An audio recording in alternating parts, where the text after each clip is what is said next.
The impressive breadth and diversity of wildlife in the modern middle school is on display nowhere more than in the lunchroom.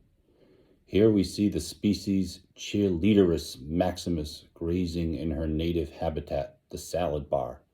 I focus on Brittany Vandervelde and Latish Butts as they make their delicious selection of lettuce, cucumber, and tomato slices. As I shoot, I balance the flip cam on my forearm to keep it steady.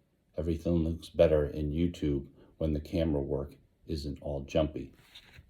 A longing glance in the direction of the pizza table.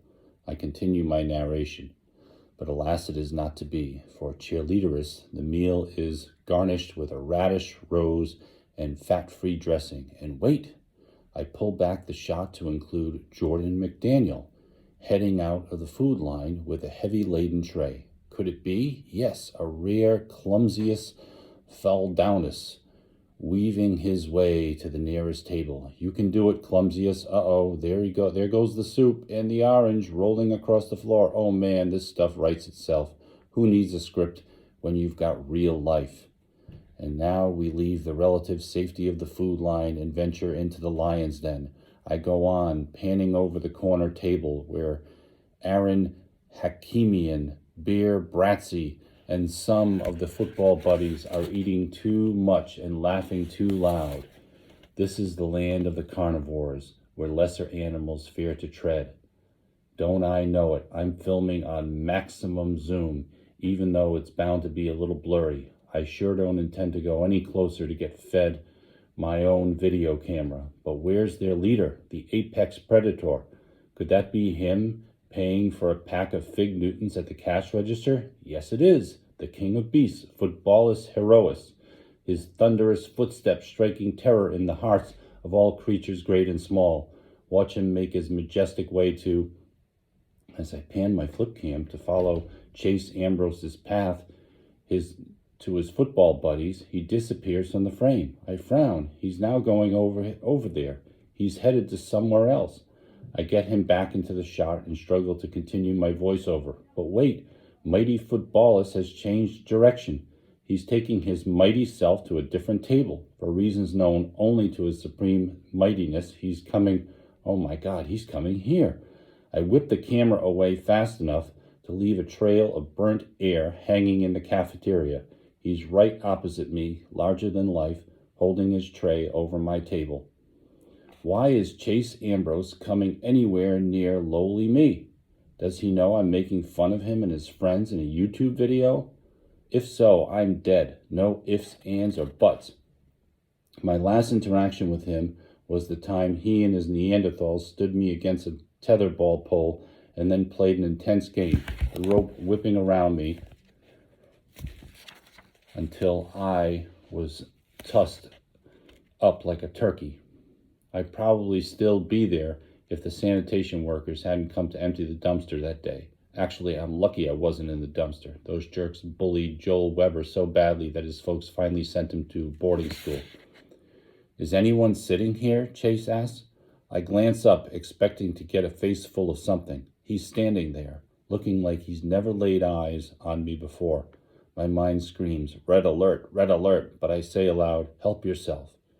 He takes a seat and then actually spreads his napkin across his lap, just like a civilized person, although I look down at my own lap, no napkin, and probably none on any lap in the entire cafeteria. This is the weirdest thing that's ever happened, unless, could the rumors be true? It was the biggest news in town that the great Chase Ambrose fell off his roof and landed on his head this summer. You can still see the cuts and scrapes on his face, but his arm's in a sling. But the gossip around school is that the guy actually had amnesia. He doesn't remember anything from before the accident. I thought it was just a rumor. But what other explanation could there be for why he's sitting here with me instead of with his football friends and acting like a human being, no less? My video on hold, I'm turning back to eating. And let me tell you, that's not easy when you're sitting across from the apex predator, amnesia or not. I read that some amnesia is temporary. If it comes back to him, I could have my entire egg salad sandwich shoved up my nose just for daring to be near him.